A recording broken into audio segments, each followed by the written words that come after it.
the 4th of October, 1957, humanity threw a metal ball into space. It was about the size of a beach ball. It weighed as much as a large man, and it could do exactly one thing: send out a radio beep. Beep, beep, beep. That was all. No camera, no science instrument that returned data of any real value. Just a polished sphere with 4 antennas circling the Earth every 96 minutes, beeping. 3 months later, it fell back into the atmosphere and burned up completely. It was gone. But the thing it started did not burn up, because that beep, that harmless, almost silly beep, was the first object human beings ever placed in orbit.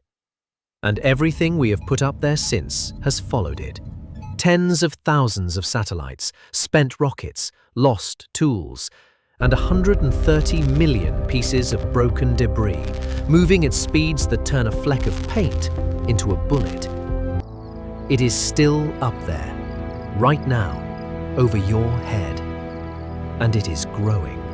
And there is a scenario, a real one, with a name, in which it becomes so dense that we can never leave this planet again. It all started with a beep. Today we're going back to the day it all started, and forward to the mess it left behind. Let's start with the object itself, because the reality is stranger than the legend. Sputnik 1 was a sphere just 58 centimeters across, smaller than a beach ball. It weighed about 83 kilograms. Inside was a radio transmitter, some batteries, a fan, and almost nothing else. It carried no camera. It took no photographs. It made no measurements that changed science. Its entire payload was a signal, a steady beep, broadcast on a frequency deliberately chosen so that ordinary radio operators anywhere in the world could tune in and hear it for themselves. The choice was the point. The Soviet Union wanted the world to hear it, personally, with their own equipment. And they did. Amateur radio enthusiasts across the planet pointed their sets at the sky and caught the beep of a machine passing overhead at 28,000 kilometers per hour. The reaction, especially in the United States, was closer to panic than wonder. If the Soviets could put a satellite over American cities, they could put anything over American cities. The same rocket that lifted a beeping sphere could lift a warhead. Overnight, the sky felt different. The response reshaped the century.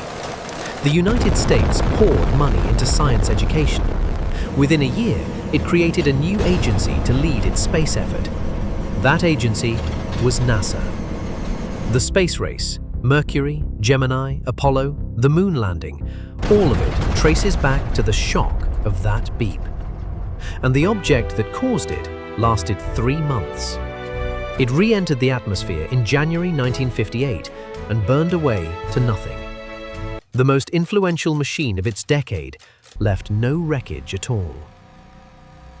1 month after Sputnik 1, the Soviets launched Sputnik 2.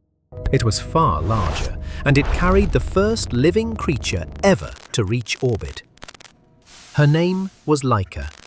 She was a small, stray dog found on the streets of Moscow, chosen partly because strays were assumed to be hardy, used to cold and hunger. Here is the part that is often softened and shouldn't be. There was never a plan to bring her home. The technology to return a spacecraft safely from orbit did not exist yet. Sputnik 2 was built in a matter of weeks, under pressure to launch quickly, with no re-entry system at all. Laika was going up, and she was not coming down alive. Everyone involved knew that before launch. For decades, the official account said she survived several days in orbit before her oxygen ran out. A peaceful ending. That was not true. In 2002, the truth was released. Laika died within hours of reaching orbit from overheating when the spacecraft's temperature control failed. She circled the Earth, but she did not experience most of the flight. One of the scientists involved, decades later, said plainly that they should not have done it, that the mission did not justify the death of the animal, and that they had learned too little to make it worth what it cost her. It is worth sitting with that, because it is part of the honest story of how we got to space. The beep was harmless. The next step already carried a cost, one that was hidden for 45 years. Progress and consequence from the very beginning traveling together. In 1957, there was exactly one human-made object in orbit. One. Today, there are more than 10,000 active satellites, and the number is climbing steeply as companies launch constellations of thousands at a time to blanket the planet in internet coverage. But active satellites are the small part. Around them is the debris. More than 30,000 pieces large enough to be tracked from the ground, each one catalogued, each one followed. Below that, an estimated 1 million pieces between 1 and 10 centimeters, and below that, around 130 million fragments smaller than a centimeter. Flecks of paint, shards of metal, frozen droplets of old rocket fuel. On Earth, a fleck of paint is nothing. In orbit, everything moves at around 28,000 kilometers per hour. At that speed, a fragment the size of a pea hits with the energy of a hand grenade. A fleck of paint can crack a window on the International Space Station, and it has. Every one of those objects is also a potential source of more objects. Because when two things collide up there, they do not simply stop. They shatter into hundreds or thousands of new fragments, each one now a projectile, each one on its own orbit, each one hunting for the next thing to hit. Which brings us to the scenario that keeps space agencies awake. It has a name. It was described in 1978 by a NASA scientist named Donald Kessler, and it is the reason all of this matters. The Kessler Syndrome is a chain reaction. Picture two objects colliding in a crowded orbit. They shatter into a cloud of fragments. Those fragments spread out, and some of them strike other satellites. Those satellites shatter too, producing more fragments which strike more satellites. Each collision makes the next collision more likely. The debris does not settle. It does not clear. It multiplies. A single bad impact can seed a cascade that runs for decades or centuries, feeding on the very objects we depend on. And here is the part that should genuinely concern you. If it runs far enough, certain orbits could become so full of high-speed debris that passing through them safely becomes impossible. Not difficult, impossible. Any satellite you launch is destroyed on the way up. Any capsule carrying people is a target. In that scenario, we do not just lose our satellites, we lose access to space itself. The door closes. A civilization that reached orbit in 1957 could find itself, a century later, locked back onto the surface of its own planet. Not by running out of technology, but by burying the sky in its own wreckage. And this is not purely theoretical. In 2009, a dead Russian satellite, Cosmos 2251, slammed into an active American communications satellite, Iridium 33, at nearly 40,000 kilometers per hour. They obliterated each other and produced thousands of new trackable fragments, many of which are still up there, still crossing the paths of working spacecraft today. Deliberate weapons tests have made it worse, each one blasting a satellite into thousands of pieces on purpose. Not all of it is fragments, some of it is whole, and some of it is oddly human. Thousands of dead satellites still circle the Earth, machines that ran out of fuel or simply stopped answering, now silent, drifting on the orbits where they died. Ghost ships still moving, going nowhere. There are spent rocket stages up there, the discarded upper sections of launch vehicles, some of them decades old, large and heavy, and uncontrolled. And then there are the smaller things, the objects astronauts have lost during spacewalks, each one now a catalogued piece of orbital debris. A camera, a glove lost on an early mission that orbited for months, a spatula, and, famously, an entire tool bag that slipped away from an astronaut and drifted off on its own around the Earth, briefly bright enough to spot from the ground with binoculars. For the big, dangerous objects, there is a plan of sorts. Some are moved, at the end of their lives, into a so-called graveyard orbit, a lane a few hundred kilometers higher up, out of the way of working satellites, where the dead are parked to drift for thousands of years. And for the largest things we bring down deliberately, there is a place on Earth that receives them. It is the most remote point in all the oceans, a spot in the South Pacific so far from any land that the nearest humans are often the astronauts overhead.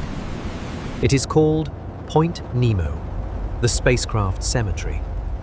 Old stations and cargo ships are aimed at it on purpose, to fall and sink where they can harm no one. So can we clean it up? People are trying, and the ideas are as strange as the problem. There are missions that chase a piece of debris and fire a harpoon into it, then drag it down to burn in the atmosphere. There are missions that unfold a net and capture a tumbling object, like something out of a fishing expedition.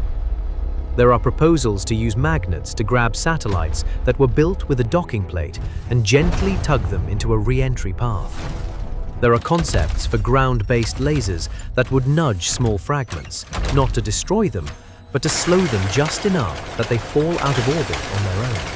A few of these have actually flown as tests and worked on a small scale. A harpoon has been fired, a net has been deployed, a dead object has been guided down. But here is the honest scale of the problem. Each of these missions removes one object or a handful. There are millions of fragments. At the current pace, we are removing debris far more slowly than we are creating it.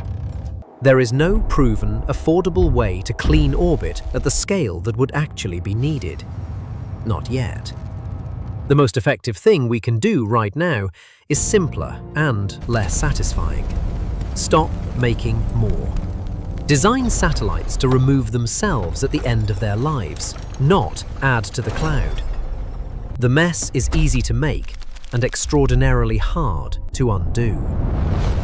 That is the shape of almost every problem this technology has handed us. So let's go back to the beep. It's easy, knowing all this, to look at Sputnik as the start of a problem. But that is only half of what it started. Because that same first step, putting an object in orbit and keeping it there, is the foundation of the modern world. Every time you check a map on your phone, you are using satellites.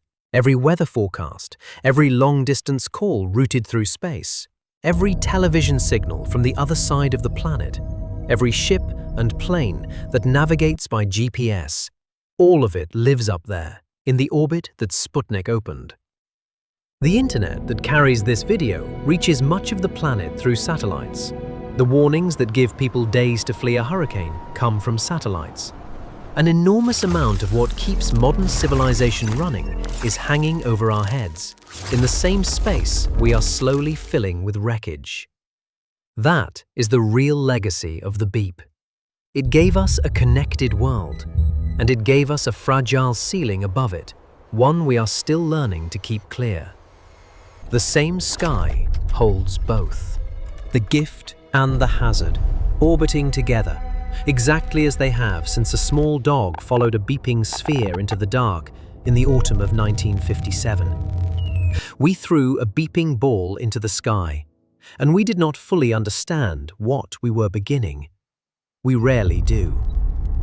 69 years later, the sky above you is busier, more useful, and more crowded than anyone in 1957 could have imagined. It carries your maps and your messages, and 130 million reminders that everything we send up there stays up there until we find a way to bring it home. The beep faded in 3 months, Everything it started is still going. Thank you for watching. If you'd like to keep exploring the universe with us, subscribe to Cosmic Lab TV. There's a new journey every week.